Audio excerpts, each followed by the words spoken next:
2.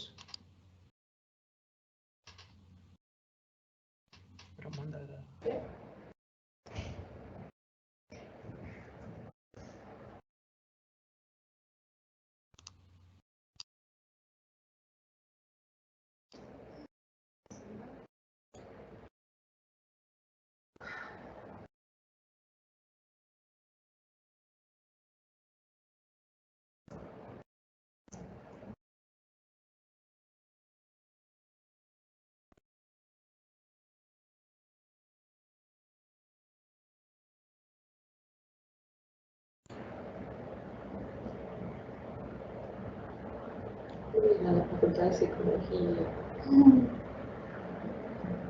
Ok. La alegría no está en alcanzar el yo ideal, sino en el proceso mismo de viajar hacia él sin despreciarse a sí mismo y sin ansiedad. Walter Rizzo. A continuación, me es grato presentar a la teniente de corbeta Mina de la Luz Villalobos y a la psicóloga Pilar Trejo, del Hospital Naval Militar. La teniente de corbeta Mina de la Luz Villalobos es licenciada en Psicología por la Universidad de Salle, México, maestra en Psicoterapia Psicoanalítica y de Adicciones por el Consejo Internacional de Educación Superior 2018. Cuenta con un diplomado de hipnosis ericksoniana por el Centro de Estudios Erickson, Ciudad de México, un diplomado en neuropsicología por la Universidad Autónoma de México en 2017, un diplomado de medicina aeroespacial por la Universidad del Ejército y Fuerza Aérea Mexicana 2017, un doctorado en neuropsicoanálisis por la Universidad Intercontinental Ciudad de México 2023. Actualmente funge como psicoterapeuta de niños, adolescentes de la población hispanoparlante en los Estados Unidos de América. Durante esta estancia en el Centro Médico Naval cumplió actividades como psicoterapeuta encargada de la población, tanto militares en activo como sus derechohabientes. La psicóloga Pilar Trejo es licenciada en Psicología por la Universidad del Valle de México, en Ciudad de México, Yucatán 2016. Maestra en Psicoterapia Individual y de Grupo por la Universidad Modelo. Actualmente funge como psicoterapeuta de niños adolescentes en la población hispana y afroamericana en los Estados Unidos de América. Durante la estancia en el Centro para Jubilados y Pensionados del ISTE, cumplió actividades como psicoterapeuta encargada de la población de la tercera edad en programa de detección de depresión, entre otros. Por lo antes ya mencionado y su amplia experiencia que le precede, es un gusto recibirles en este congreso con la conferencia Crianza y Migración, Importancia de la Salud Mental. Teniente Mina de la Luz Villalobos y psicóloga Pilar Trejo, el espacio es suyo. Adelante. Gracias. Gracias, antes que todo, una gratitud por invitarnos a participar, por esa presentación tan maravillosa que hicieron de ambas. El día de hoy vamos a presentar un tema que desde nuestro punto de vista es muy importante en el trabajo de prevención, sobre todo en la población de adolescentes, de niños, de púberes, y que sobre todo lo queremos enfocar como a este abordaje clínico en la mayoría en la pauta, que claro, también puede ser visto como un fenómeno psicosocial, y que el día de hoy nos gustaría compartir sobre todo nuestra experiencia, que hemos notado que ha sido efectivo desde el punto de vista de la psicología clínica, pero sin perder de vista lo social. Entonces, si pudieran apoyarnos con la siguiente diapositiva. El siguiente hoja, no creo que no la puedo mover yo, no sé si... Pueden cambiar la siguiente, por favor. Bueno, quisiera comentarles que cuando nos invitaron a este trabajo maravilloso de compartir la experiencia, nos preguntábamos mucho qué sería importante para prevenir el suicidio. Justo acabamos de leer una estadística actual en Estados Unidos, han incrementado bastante los suicidios. a raíz de los primeros meses del año 2023 en un porcentaje importante, y una de las medidas actuales que se está tomando en Estados Unidos, sobre todo en el estado de Illinois, que es donde estamos nosotras, es incluir la salud mental como parte de un programa que se va a requerir a los maestros saber y estar capacitados en el tema, para que ellos sepan también identificar qué necesidades tienen los alumnos y cómo poder canalizar esas necesidades a una entidad de salud. Nuestra presentación habla sobre todo del proceso de migrar como algo infinitivo también, y sobre todo no como algo geopolítico ni con miras políticas, sino más bien como un fenómeno psicológico, como un fenómeno que a diferencia de la comprensión de la etiología de algún diagnóstico de enfermedad mental, nosotros lo queremos sobre todo ver porque muchas veces esto es la causa número 1 del desarrollo de ciertas psicopatologías.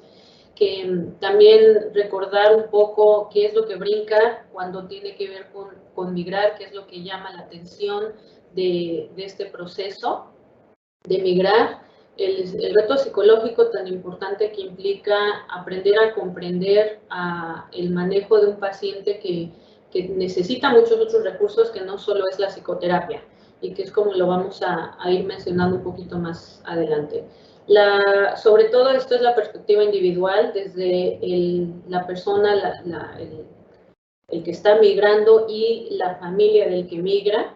No es un fenómeno que estamos abordando de manera social como hablar de este grosso de la población, sino ya aterrizado a las personas que alcanzan a llegar a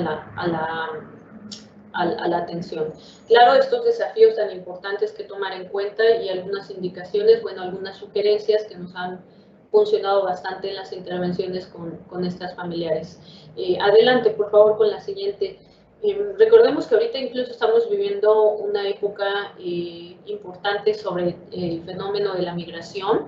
La migración es un tema que nos convoca sobre todo a lo cultural, que desde la perspectiva de la psicología tiene que ver mucho con cómo podemos pensar que la migración está siendo o no una causa directa para el diagnóstico y el pronóstico de algunas intervenciones. Nos estamos enfocando en pensar en que la migración levanta, reactiva muchos duelos que se han venido viviendo de manera individual entre cada uno de los que está sujeto a un proceso de cambio, y que a diferencia de muchos otros momentos, a lo mejor en otros procesos de adaptación al cambio, nos sentimos más identificados a ciertos rasgos que tienen que ver con nuestra cultura.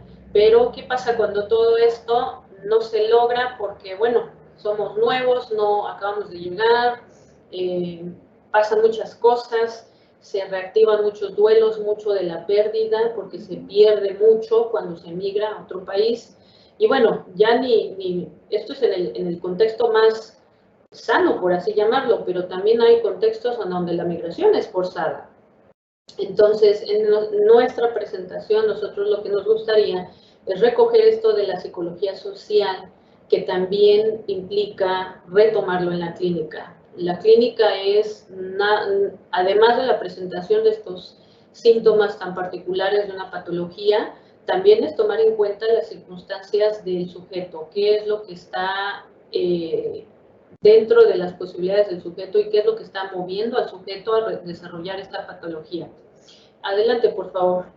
En esta situación de migrar, hay que recordar, como ahorita lo mencionaba, migrar intencionalmente tiene que ver con una multiplicidad de causas sociales, lo económico, lo social, la seguridad, búsquedas. Veamos todo este recorrido, ¿no? Quien se plantea migrar está con ciertas expectativas, ciertas idealizaciones, ciertas creencias racionales, algunas irracionales, algunos movimientos ideológicos que se conjuntan, pero también está la otra parte forzada.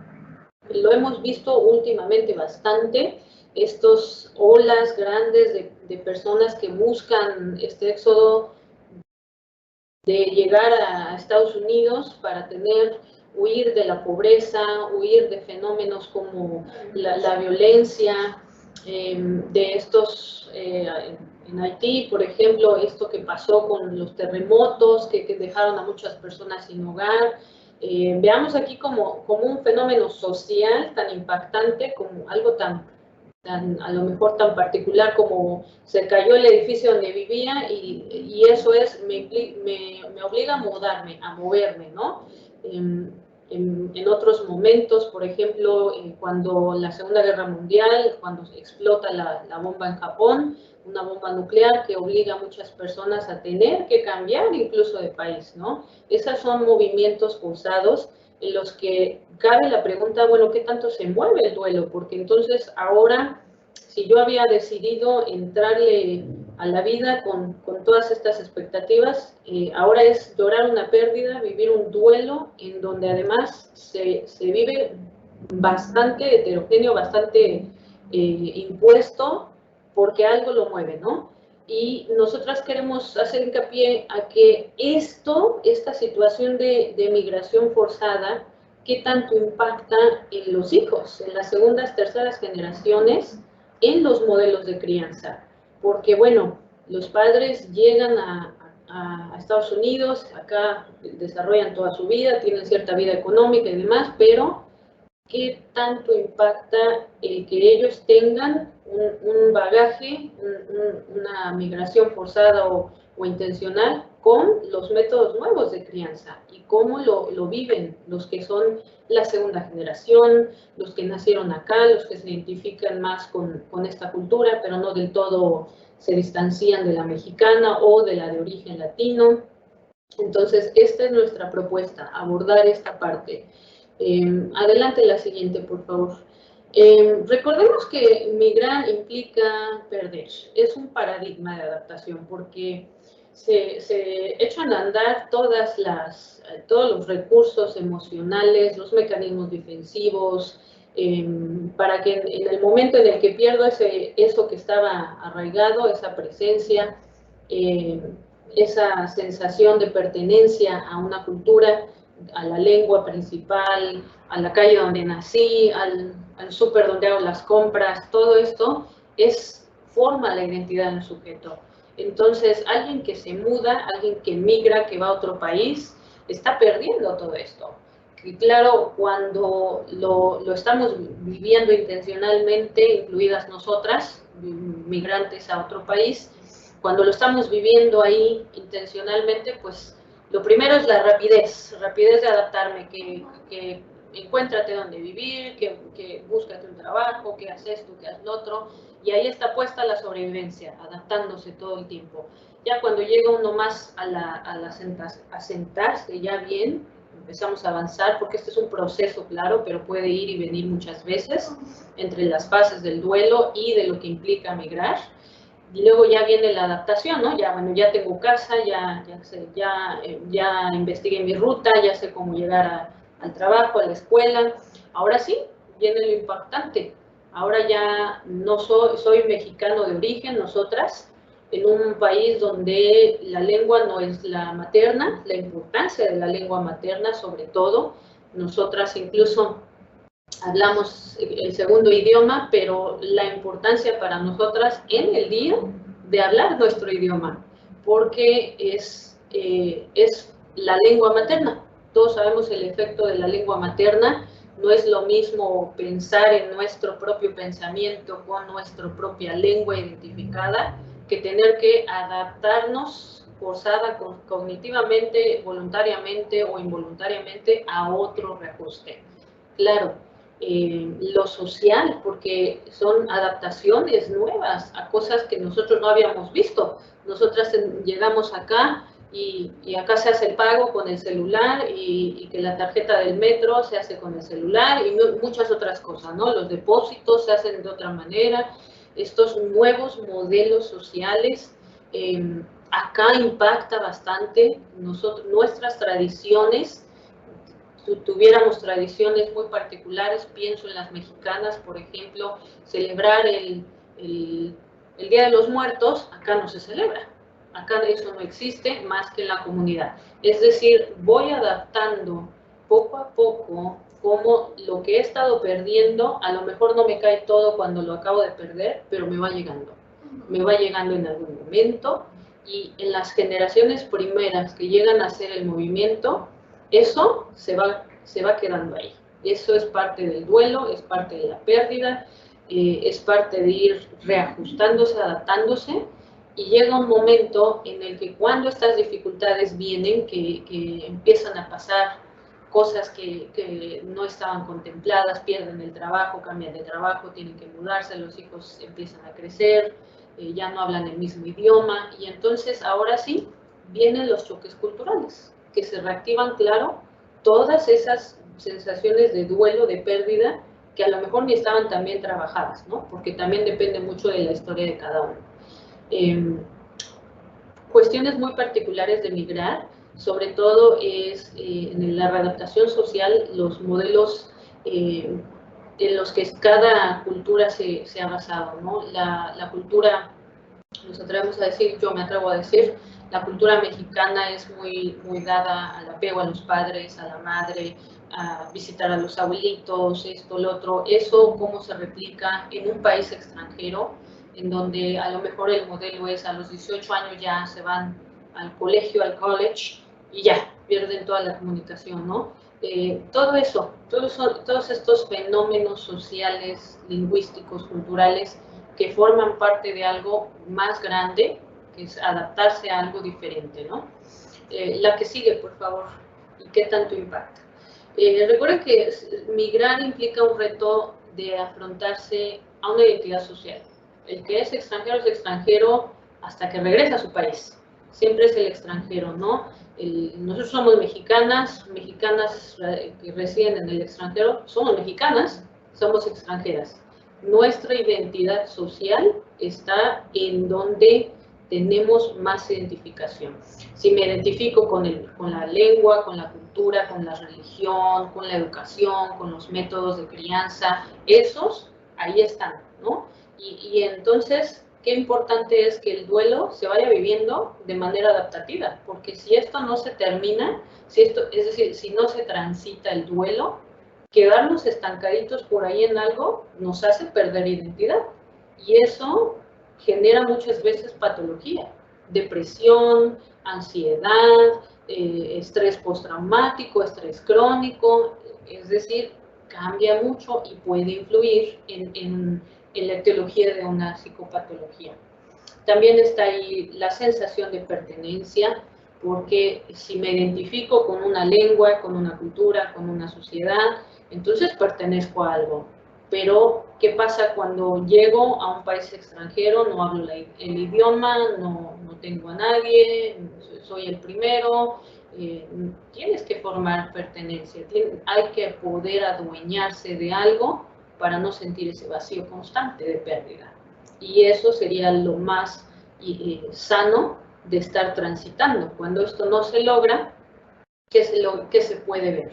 Bueno, también hay otras maneras de resolverlo que no necesariamente son tan sanas, pero que se dan. Las famosas adicciones a las sustancias, al alcohol, a las drogas, a otras conductas que son un poco más lascivas, bastante lascivas, pero que generan un impacto y que cubren ahí donde no hay sentido, donde no hay pertenencia, donde no hay identidad. Recuerden que es un equilibrio constante. Hay días, si en nuestros países es complejo, hay días que ese equilibrio en un país extranjero se rompe más, ¿no? Por ese impacto tan fuerte de estar recordando que y ahora tengo que hablar el idioma, y ahora tengo que pedir algo que nunca había pedido en otro idioma, y esto les pasa muchísimo a las primeras generaciones. A lo mejor las segundas generaciones ya nacidas en el país donde tienen esto, pues lo van adaptando más rápido porque lo viven desde el núcleo, desde su existencia, pero las primeras generaciones impactan mucho con estos cambios y se nota en la crianza.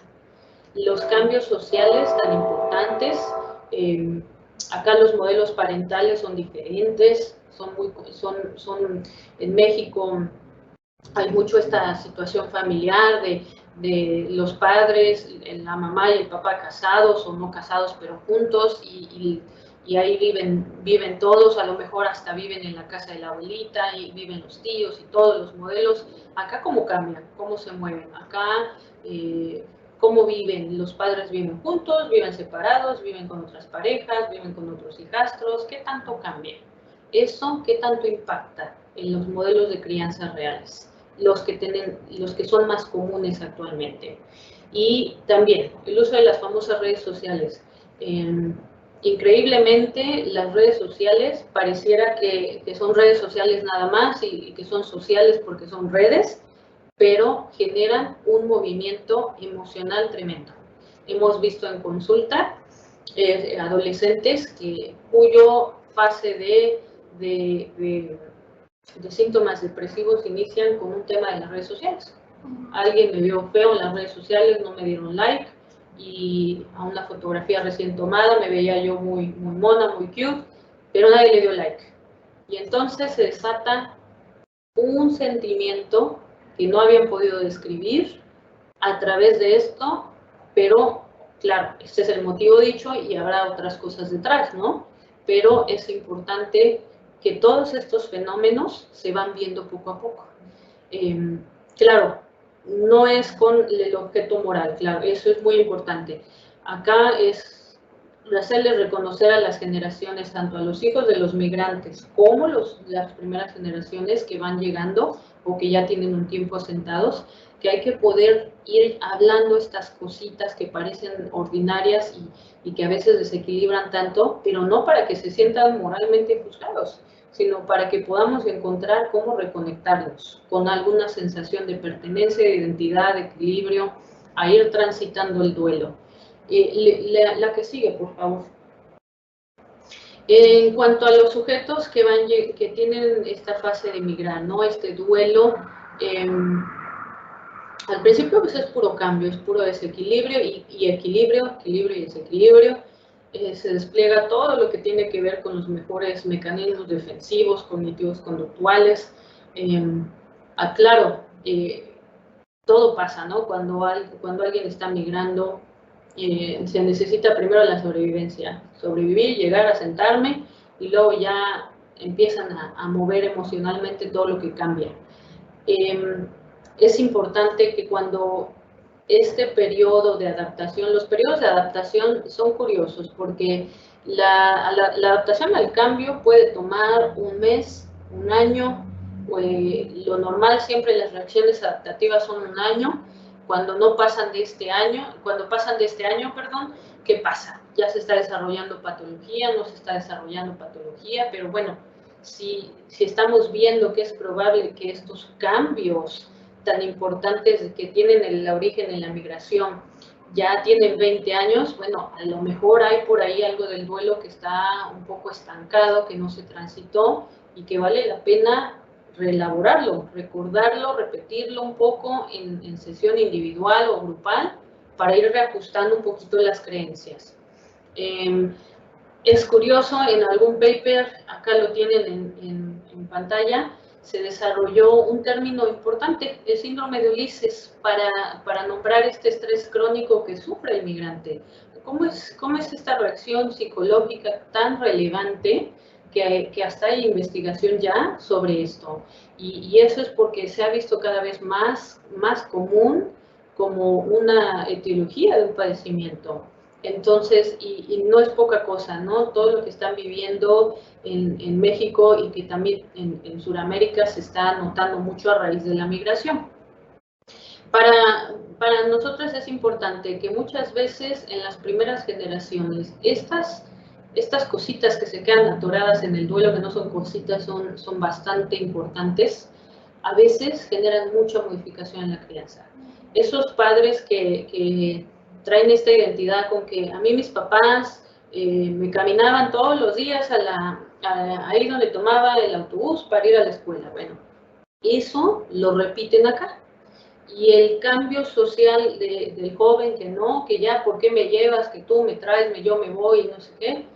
¿Cómo impacta en la comunicación y en ese despliegue bueno, ya mi hijo me rechaza, ya no quiere que lo lleve, es que ya este chamaco ya llévenlo a terapia porque ya me desobedece, pero no es necesariamente un tema de desobediencia, es que las culturas son diferentes e impactan mucho. Y el papá tiene una cuestión cultural que no se ha reajustado a lo que tienen los hijos. Y los hijos peleándoles a los padres, como en esta lucha de poder, bueno, ya en la adolescencia también lo importante, que ya en la adolescencia hay mucha lucha con los padres, normal, que bueno, los adolescentes deben pelearle a los padres, claro, pelearle, no pelearse, pero hay que poder mover esto, ¿no? Y hay que poder traer al papá y a los hijos a hablar de estas diferencias, que parecieran una cosa de nada, pero suelen ser el origen de mucho conflicto. En estas crianzas, en estos roles nuevos, en estos movimientos que llevan al migrante a enseñar, ¿qué tanto impacta esas necesidades que los padres han traído de su propio bagaje individual, emocional, psicológico, y que vienen y acá los readaptan con los hijos? Y me decía Pilar, qué importante, porque a veces las primeras generaciones de migrantes llegan y el trabajo, y dale, y duro, y dale, y las 24 horas trabajando y demás, y le doy todo a mis hijos, pero le doy todo, y le doy dinero. Les preguntemos, oiga, ¿y cuánto tiempo pasa con su hijo? No, pues el fin de semana desayunamos. Ah, caray. ¿Y qué le dice? ¿Qué le cuenta? No, pues nada. ¿Cómo que nada? ¿Cómo se van a sentar con los hijos el desayuno una vez a la semana, de los 24/7 que pasan, una hora, si bien les va? Y nada, nada. Y luego pasa que no se dice nada porque no hablan el mismo idioma. Los papás hablan español, no entienden inglés, los hijos medio dominan, pero no dominan, y prefieren hablar inglés. Y muchas veces estos hijos tienen otros hermanos, que bueno, y se van ayudando, ¿no? A transitar, pero se rompe toda la conexión con los padres, toda la conexión con la lengua materna, que es la de los padres, y claro, también estas cuestiones económicas ya se están sobreseyendo, cuidando e interactuando como un suplemento, como un adhesivo a eso emocional, que no hay. Pero, ¿cuál es el origen? Pues los papás tienen algún tema por ahí y hay que buscarle, hay que escucharlo. La que sigue, por favor.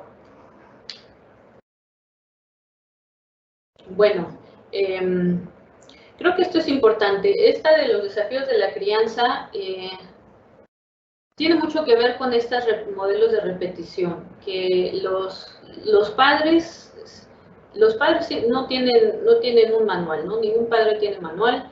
Los padres siempre llegan a la consulta con esa angustia de no sé si hago bien, no sé si le debo decir, no le debo decir, cómo le digo. Es una parte de la angustia de los padres importante de ir hablando, de ir trabajando. Sobre todo en los adolescentes, porque los adolescentes están en conflicto constante con los padres y los padres normalmente empiezan a formar alienaciones parentales, no que se parece al papá cuando es malo, no que se parece a la mamá cuando grita, y bueno, a ver, un momento, son modelos repetitivos, sí, pero que no necesariamente tienen que ver con esto ahí del duelo individual de los padres, pero que hay que poderlo escuchar, hay que poderlo entrevistar con los padres, platicarlo con ellos, cómo se llevan con uno, cómo se llevan con otro, qué está detrás de la historia de los padres, que lo ven así, que lo llaman así, que de pronto les impacta de esta forma. Y sobre todo las barreras lingüísticas. Tenemos a los jóvenes acá, los sentamos con los papás, cosa curiosa porque a veces parecía que vienen regañados, ¿no? Y dile a la doctora lo mal que te portas. Y nosotros, no, platíqueme usted, a ver qué pasa. Y los hijos, oiga, pero yo no quiero hablar en español. Oye, sí, entiendo, pero pues fíjate que, a ver, ¿cómo le podemos hacer? Porque tu papá, como que, híjole, nosotros acá charlando en inglés muy lindo y el papá no entiende. Y los papás acá con carita de regañados, ay doctora, es que yo no sé si hago bien y no sé qué, pero la barrera de idioma. ¿Y cómo le comunican los jóvenes a sus papás que se sienten tristes, duda, ¿no? Como que se sienten tristes, que les fue mal en la escuela, que tuvieron un pésimo día, que ya los cortó el novio, que tienen un problema en las redes. ¿Cómo se los dicen? ¿Cómo impacta esto? ¿Hasta dónde llega esto de la barrera lingüística? Y luego la falta de gestión de recursos emocionales. ¿Qué puedo hacer cuando me siento triste? Si no le puedo contar a mis padres, porque pues mis padres no me entienden, ¿no? Y es literal, no es simbólico, es literal, mis padres no me entienden porque yo hablo otro idioma. Entonces, eso es muy importante explorarlo. A veces estas son las particularidades de la clínica que se van viendo y que uno diría, bueno, se llevan mal con los padres. No es que se lleve mal, es que no hablan el mismo idioma. Entonces, hay que poderlo explorar. La que sigue, por favor. Bueno, ahora sí, le dejo acá la palabra a Pilar, que ya está me extendí. Bueno, con respecto a las intervenciones, hay distintos tipos de intervención de acuerdo también a la situación de cada paciente que tenemos o que hemos tenido. Por ejemplo, he tenido pacientes que llegan diagnosticadas por las redes sociales con autismo o con depresión y ansiedad, y realmente una vez que vas trabajando con ellas o con ellos, te das cuenta y haces que ellos se den cuenta que no es realmente una situación real el diagnóstico que ellos tienen. Sin embargo, sí hace falta trabajar varias cuestiones con los padres en conjunto, porque normalmente hay mucha falta de límites. El papá siente que debe darle al hijo todo lo que no tuvo. Algo importante que hay que mencionar es que hay varios tipos de migración también, y uno es el que trabajamos nosotros, es el socioeconómico bajo. Es decir, la mayoría de las personas de México que salieron del campo porque no tenían otra opción antes de estar en narcotráfico como está, pues no tenían otra opción porque no había recursos para el campo. Entonces es gente que llegó así, sin papeles, sin educación formal y a sobrevivir. Esta generación ya tiene hijos y estos hijos económicamente están mucho mejor de lo que han estado ellos en cualquier momento de su vida, económicamente hablando. Sin embargo, pues no hay preparación con respecto a educación, con respecto a formación, con respecto a prácticamente nada. Solamente se cubre la parte económica. Y esto hace que haya un vacío tremendo, como ya lo dijo Mina, de pertenencia. No solamente se cubre con drogas, también se cubre con pandillas y hay extrema violencia en muchas situaciones. Actualmente hay migración de clase media que está viniendo ya con una formación profesional a trabajar en ciertas empresas y demás. Esta migración también es importante, pero tiene una problemática distinta. Lo que nosotros vemos diariamente es también esta falta de enfoque por parte de los padres a lo que es más importante, porque lo que le dan importancia es a lo que les faltó a ellos. Entonces muchos de estos padres tienen miedo incluso de poner algún límite a sus hijos por cuestiones de, en parte en esta cultura de él tiene derecho a no ser regañado, a no ser maltratado, pero de un modo muy malentendido en el que no se guía entonces al adolescente, y es como si tuviéramos un síndrome de niño emperador. Ellos dicen lo que necesitan, lo quieren y lo exigen, y el padre o la madre se sienten en la obligación de darlo, sin ser conscientes de que ellos son quienes deberían guiar y quienes deberían poner límites. Muchas veces pues el adolescente no tiene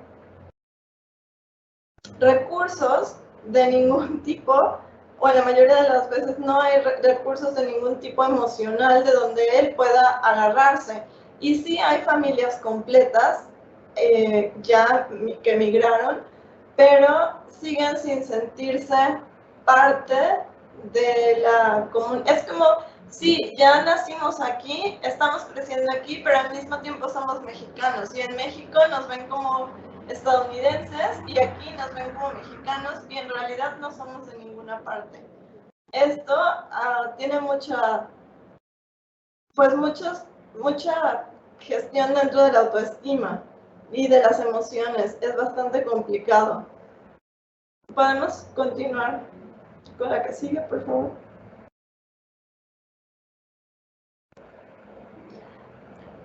Criar y educar es muy importante y tenemos que ver de qué modo podemos llegar a la población, sobre todo a los padres, para poder psicoeducar, de modo que ellos puedan criar de una forma más sana. Porque poner solo límites sin tomar en cuenta la cuestión emocional tampoco es funcional. Se necesitan límites con amor. Esto es, sí ser firme, pero también tomar en cuenta lo que el hijo está sintiendo o necesitando. De este modo podemos tener un complemento. Sin embargo, los padres carecen de toda información o de cualquier modelo de crianza. Como ya lo dije, normalmente vienen de un sector económico muy bajo, donde su prioridad solamente es sobrevivir, porque tienen que sobrevivir día a día. Entonces todo lo demás viene a segundo, tercero, cuarto plano, y esto hace que exista este vacío. La crianza también debe estar basada en respeto, para tener respeto y poder comunicarse, porque muchas veces también sucede que en el momento que cualquiera de las partes, ya sea hijo o padre, quiere comunicarse, la otra parte lo ve como agresión. Y entonces lo que yo siento, lo que yo pienso, no es bien recibido, ni por mis hijos o no por mis padres. Y esta parte también merma mucho en la cuestión patológica, bueno, en la cuestión psicológica saludable. Y entonces tenemos una serie de psicopatologías tremendas donde hay culpa, donde hay resentimiento, donde hay no pertenencia. Y bueno, tenemos muchísimos problemas más a raíz de esto. ¿Podemos pasar a la que sigue? Y qué bueno que un comentario al calce de esto es que lo que nosotros sugerimos sobre todo es hacer mucha psicoeducación, mucha como eje indirecto con el abordaje de los niños, las niñas, adolescentes, boomers, es muchísima educación con los padres, muchísima psicoeducación, de cómo aprender a engarzar una comunicación con sus hijos, una charla. A veces hay que sentarlos, a ver, platíquenme los dos, qué está pasando. Claro, hay que tener mucha sensibilidad para darles a entender que no es un pleito esto, que no es que acá salgan regañados, ni hay alianzas, ni nada, pero que muchas veces el origen de este malestar, de este síntoma de los jovencillos, de los adolescentes, niños, niñas, tiene que ver con esta parte, ¿no? De que no se han ni sentado a platicar, ni siquiera lo han hablado, nunca se han escuchado mutuamente, y que nosotros pensamos en las intervenciones directas que sí son en la terapia individual, pero también en las indirectas, en las que tienen que ver con los padres, con la familia. A veces también hay que mandar a llamar a los que se quedan de cuidadores de los hijos, los tíos, los primos, a veces hasta los tíos que son de la misma edad o los hermanos más grandes. Es importante ir escuchando todos los que están apoyando en la crianza y tratar de psicoeducarlos en la importancia de esta necesidad para evitar desarrollar estas patologías de depresión, suicidio, bueno, el suicidio como una consecuencia final, ¿no? Pero sobre todo la depresión y la ansiedad, que son dos diagnósticos muy comunes en las reacciones adaptativas de los adolescentes, jóvenes y niños y niñas, ¿no? Y pues muchas gracias por escucharnos. Al contrario, A continuación se va a abrir un espacio de preguntas y les dejo la primera pregunta, es anónimo. ¿Cómo invitar al padre de familia a que asista a terapia para tener una mejor comunicación, tomando en cuenta el prejuicio sobre la terapia en México? Muy buena pregunta. Esa es muy buena pregunta. Nosotras también discutimos mucho eso. Depende mucho el caso por caso, claro. Hay que poder, cuando los padres vienen en la primera entrevista a traer a los jóvenes que vengan a la terapia, a las intervenciones, normalmente siempre vienen con nosotros y nos dan, entre todo el papeleo administrativo y las evaluaciones, nos dicen, no, está pasando esto, está pasando esto con el niño, la niña, discuten los síntomas y a veces hay que darles un espacio a los papás. Bueno, sí, ¿y cómo lo está abordando usted? Nosotras normalmente aquí hemos trabajado mucho que aquí es un poco más fácil mandar a los papás a terapia. Sí. En México nos pasa que cuando un niño muchas veces se ve como el niño síntoma desde la teoría, claro, pero mandar a los papás a terapia es como exactamente el tabú. No, ya me mandó la psicóloga a terapia, ya estoy loco, estoy mal, me están juzgando.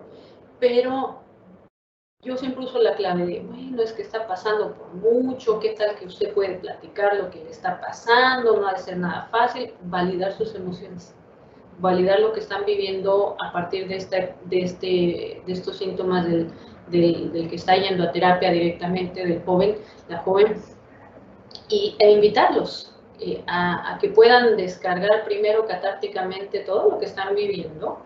Y si nosotros ya detectamos que necesita el papá sí o sí entrar a terapia, ojalá se pueda, ¿no? Y seguirlos invitando. Y a veces hacer sesiones con los padres. Claro, con los adolescentes, sobre todo los adolescentes, con el permiso de los adolescentes, sobre todo, para no formar alianzas, pero hay que irlos pudiendo acompañar y escuchar también. Porque cuando ellos se escuchan, ya empiezan a hacer sentido de mucho.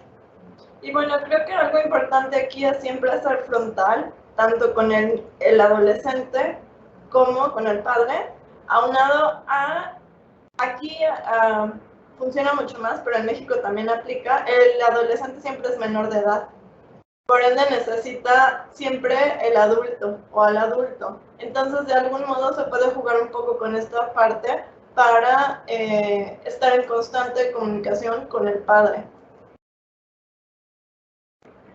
Muchísimas gracias. Desde luego está muy interesante lo que nombran y pues poner atención en estos temas para poder mejorar en los desafíos que se presentan. Agradecemos la grata presencia de la teniente Mina de la Luz Villalobos y la psicóloga Pilar Trejo. Como símbolo de agradecimiento, le haremos entrega virtual de su reconocimiento. Gracias a todos por escucharnos.